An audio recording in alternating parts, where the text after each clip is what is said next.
चांदी का कुआं।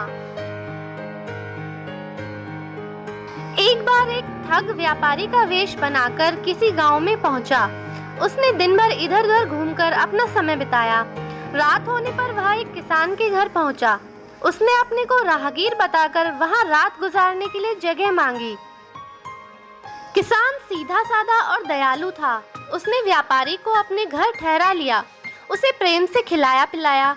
भोजन करने के बाद किसान ने व्यापारी के लिए चारपाई पर बिस्तर बिछा दिया और खुद अपने लिए भी पास ही बिस्तर लगा दिया।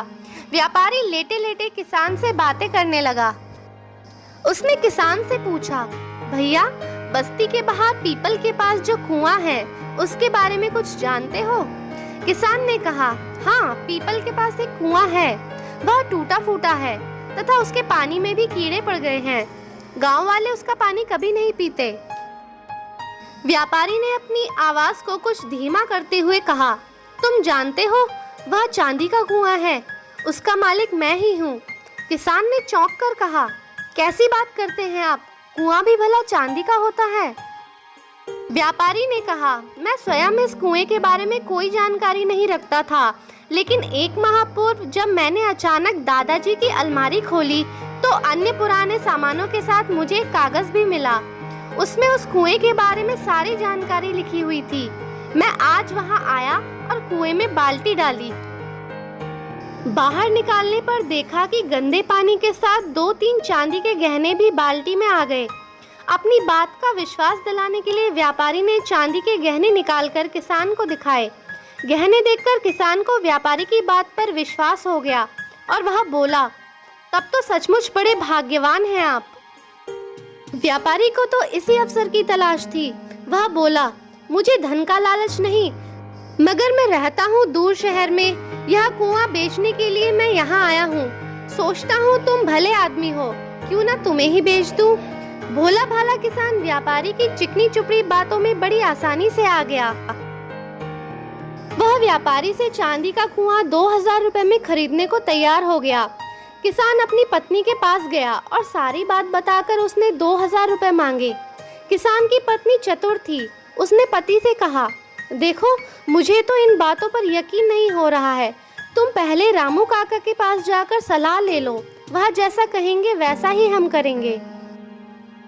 पत्नी की बात किसान को पसंद आ गई। रामू काका गांव के अनुभवी बुजुर्ग थे। किसान ने इस बारे में रामू काका से सलाह लेने का निश्चय कर लिया। व्यापारी के पास जाकर किसान ने कहा, देखिए, अभी तो मेरे घर में 2000 रुपए का प्रबंध नहीं है। मेरे एक भाई यहाँ रहते हैं, मैं सवेरे उनसे पैसे लाकर दे दूंगा।